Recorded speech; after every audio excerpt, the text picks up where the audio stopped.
Mesdames et Messieurs, honorables présences, je voudrais tout d'abord présenter mes sincères remerciements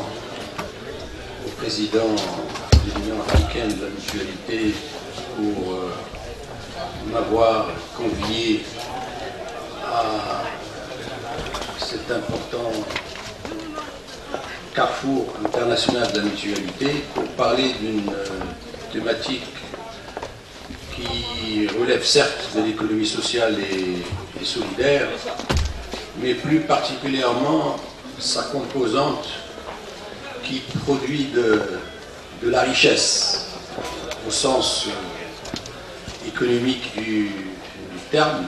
même si tous les acteurs de l'économie sociale et solidaire contribuent de façon assez importante et originale à produire de la richesse. L'entrepreneuriat social, pour en parler, je vais essayer de montrer d'abord dans un premier moment en quoi l'entrepreneuriat social est un acteur d'avenir, une composante essentielle de l'économie sociale et solidaire. Puis j'essaierai de présenter un peu quelles sont les particularités de l'économie de l'entrepreneuriat social, et je terminerai par un peu les grands défis que l'entrepreneuriat social doit relever pour s'ériger effectivement en acteur du futur modèle de croissance et de développement alternatif du modèle actuel, dont j'expliquerai la raison de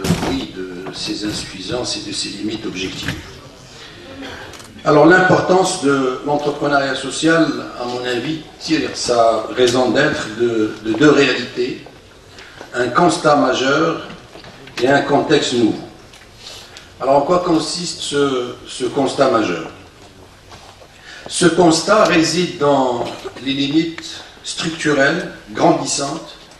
du modèle actuel de croissance et de développement. Et ces limites ont trait à toutes les dimensions de ce modèle. D'abord, les dimensions économiques, dans la mesure où le niveau et le genre de croissance actuellement en cours ne s'avèrent pas durablement en mesure de réaliser les grands équilibres à la fois macroéconomiques, microéconomiques et mésoéconomiques. Les manifestations les plus visibles de cet état de fait sont l'émergence et le développement des emplois atypiques et des emplois précaires, la concentration et la centralisation de la production, la finance contre la production, la spéculation contre la prise réelle de risque et le marché contre l'État. La dimension sociale, au sens où le système actuel a tendance à produire et à aggraver les inégalités dans un contexte où la question sociale est marquée par 4 tendances concomitantes. D'abord, la crise grandissante des systèmes nationaux de protection sociale et celle du financement des régimes de couverture médicale, des régimes de retraite, d'indemnisation des personnes en situation de chômage, des régimes de prise en charge de la dépendance et de l'handicap, quand ils existent bien évidemment, et les régimes de soutien des prix de denrées de première nécessité. La deuxième tendance concomitante, c'est la déstabilisation des réseaux traditionnels de solidarité sociale, du fait de la décomposition rapide des structures familiales et communautaires, consécutivement à l'emprise des forces du marché, de la rationalité mercantile qu'elle produit et de la violence de l'argent qu'elle impulse. Troisième tendance, c'est la raréfaction des ressources publiques allouées aux secteurs sociaux au regard d'une demande sociale croissante, exerçant une pression sur les secteurs stratégiques comme l'éducation, la santé, le logement, le transport, l'alimentation l'eau, l'énergie, l'assainissement et l'environnement. Et enfin, quatrième manifestation, quatrième tendance, l'impact de la crise financière internationale prenant trois formes. D'abord, l'extension des poches de pauvreté et le creusement des inégalités sociales, la déstabilisation de la situation sociale des classes moyennes, et enfin, paradoxalement, la saturation de la consommation des classes aisées de la société, qui a atteint son paroxysme, frôlant une situation de non-sens consumériste du fait du gaspillage et de la consommation non responsable qui en découle. La troisième dimension de l'essoufflement du modèle actuel de croissance a trait à la gouvernance politique, dont les traits les plus marquants résident dans la permanence, voire le développement, de formes sophistiquées de déviance, qu'il s'agisse de la corruption, de la rente, des clientélismes, des privilèges et des passe-droits, mettant ainsi l'état de droit et des institutions, mais aussi, et corrélativement la démocratie, devant de véritables rudes épreuves. La quatrième dimension de cet essoufflement est de nature culturelle, dont les principales manifestations résident dans les phénomènes suivants. L'individu contre le groupe, la crise de la créativité, les replis identitaires, l'émergence et le développement de formes nouvelles de violence, de criminalité et de guerre, et enfin, la crise du lien social et du vivre ensemble. Toutes ces limites montrent la nécessité de changer de modèle de croissance et de développement afin de pouvoir produire autrement et donc entreprendre autrement, échanger autrement, consommer autrement, gouverner autrement et corrélativement vivre ensemble autrement. Un nouveau modèle de croissance et de développement est donc possible parce que nos économies et nos sociétés sont entrées dans une ère nouvelle marquée par un contexte nouveau, et c'est le deuxième moment de mon exposé, un contexte nouveau. Ce nouveau contexte est marqué par une série de réalités qui imposent à ceux qui décident de la destinée de nos économies et de nos sociétés de changer de modèle de croissance et de développement. Ces réalités sont les suivantes. La première réalité est que, aujourd'hui, ni l'État, ni le marché, ça a été dit ce matin, ne semblent pouvoir être en mesure d'apporter des solutions durables à la couverture des besoins essentiels de nos populations. De ce fait, de nouveaux acteurs sont appelés à remplir un rôle croissant dans ce domaine, un rôle d'avenir en matière de croissance et de développement. Il s'agit en particulier des coopératives, des mutuelles, des associations, des fondations, des organismes de microcrédit, des firmes citoyennes, des institutions de promotion du financement alternatif, les acteurs territoriaux du développement participatif, les acteurs de développement des emplois civils solidaires et d'utilité sociale, et les entreprises sociales de façon générale, bien évidemment, à côté de l'État et des acteurs du marché. La deuxième réalité réside dans le fait que nos économies et nos sociétés sont entrées dans une véritable ère de rareté. Rareté des ressources naturelles et des sources d'énergie, rareté des ressources financières allouées au financement de la croissance économique et de la solidarité sociale, et rareté surtout des ressources humaines, d'un niveau d'excellence et de compétence, mais aussi d'intégrité, à la mesure des défis qui sont lancés à nos économies et à la société en termes de production de richesses nouvelles. La troisième réalité a trait à l'émergence et à l'extension d'une nouvelle préoccupation de nouvelles préoccupations des consommateurs et des citoyens en général, dont les exigences ne portent plus uniquement sur des coopératives, des mutuelles, des associations, des fondations, des organismes de microcrédit, des firmes citoyennes, des institutions de promotion du financement alternatif, les acteurs territoriaux du développement participatif, les acteurs de développement des emplois civils solidaires et d'utilité sociale,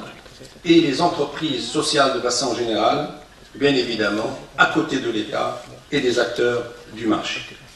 La deuxième réalité réside dans le fait que nos économies et nos sociétés sont entrées dans une véritable ère de rareté. Rareté des ressources naturelles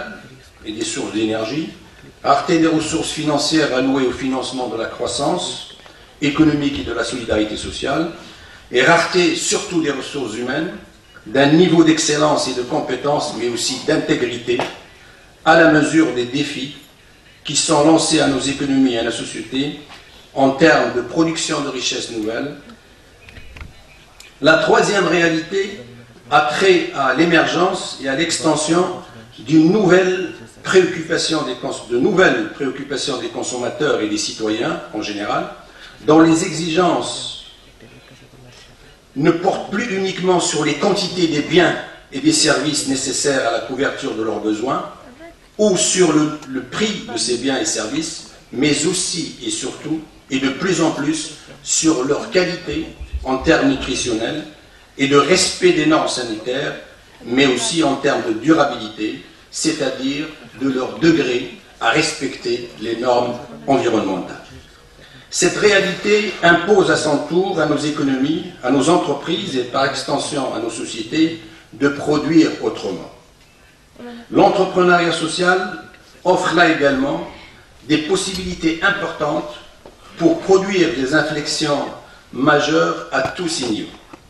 Ces possibilités sont aujourd'hui soit insuffisamment exploitées, soit non valorisées de façon optimale, soit tout simplement non encore explorées. Mais cela suppose de relever un certain nombre de défis, d'où le dernier point de mes propos. Les défis à relever.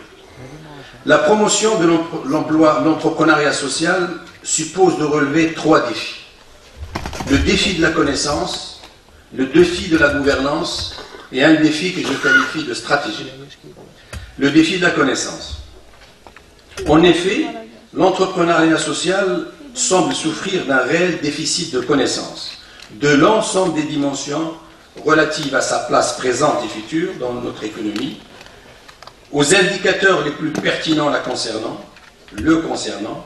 les acteurs qui la composent, les modalités de fonctionnement de leur organisation, les contraintes qui se dressent devant leur développement, les mutations qu'ils connaissent, leurs dysfonctionnements majeurs et les défis qu'ils affrontent. Compte tenu de cette réalité, le développement de la recherche scientifique autour de l'entrepreneuriat social reste la première piste d'avenir et un passage obligé, à la fois pour connaître son potentiel, mais surtout pour élaborer des politiques publiques dédiées et appropriées dans ce domaine. Le défi de la gouvernance. Parce que, avec l'entrepreneuriat social, nous avons affaire à un modèle économique spécifique qui ne peut être gouverné ni comme une organisation publique, c'est-à-dire comme une administration, ni comme une organisation privée, c'est-à-dire comme une organisation financière ou une entreprise financière ou non financière classique. Il convient de ce fait de le gouverner autrement en conciliant efficacité économique, démocratie participative et sécurisation des intérêts des membres et des acteurs de l'entrepreneuriat social. Dès lors, plusieurs actions s'avèrent nécessaires. Former à l'entrepreneuriat social, organiser les acteurs et les secteurs de son intervention, coordonner entre les intervenants, mettre en place une réglementation appropriée et adaptée, renforcer les capacités institutionnelles de l'instrument humain avec lequel travaillent les entrepreneurs sociaux, responsabiliser les acteurs, professionnaliser les institutions et surtout promouvoir dans la société la culture de l'entrepreneuriat social et au-delà la culture de l'économie sociale et solidaire. Le troisième défi, enfin, est un défi que je qualifie de stratégique. Ce défi est lié à la vision stratégique que l'on doit avoir de l'entrepreneuriat social comme vecteur de la réforme du système économique et social actuel et du changement du modèle économique et social qui se trouve à la base. Car parler de développement de l'entrepreneuriat social, c'est d'abord et avant tout parler d'un projet de société dont les fondements sont les valeurs de partage, à la fois du travail et des fruits de la croissance, de la solidarité sociale, de la citoyenneté responsable, de la démocratie participative, de la promotion de la médiation sociale et la substitution des relations professionnelles et sociales basées sur le conflit ou les compromis à des relations professionnelles et sociales fondées sur de grands contrats sociaux et sur des partenariats innovants. C'est ce modèle de société et c'est ce système économique qui est permissif au développement de l'entrepreneuriat social. Il n'y a aucun doute, le chemin sera long et lent pour atteindre cet objectif stratégique, car beaucoup reste à faire pour essaimer la culture de l'entrepreneuriat social au sein de nos sociétés et de nos économies. Puissent des rencontres de ce type nous permettre d'avancer dans ce sens et de contribuer à atteindre cet objectif. Je vous remercie de votre aimable attention.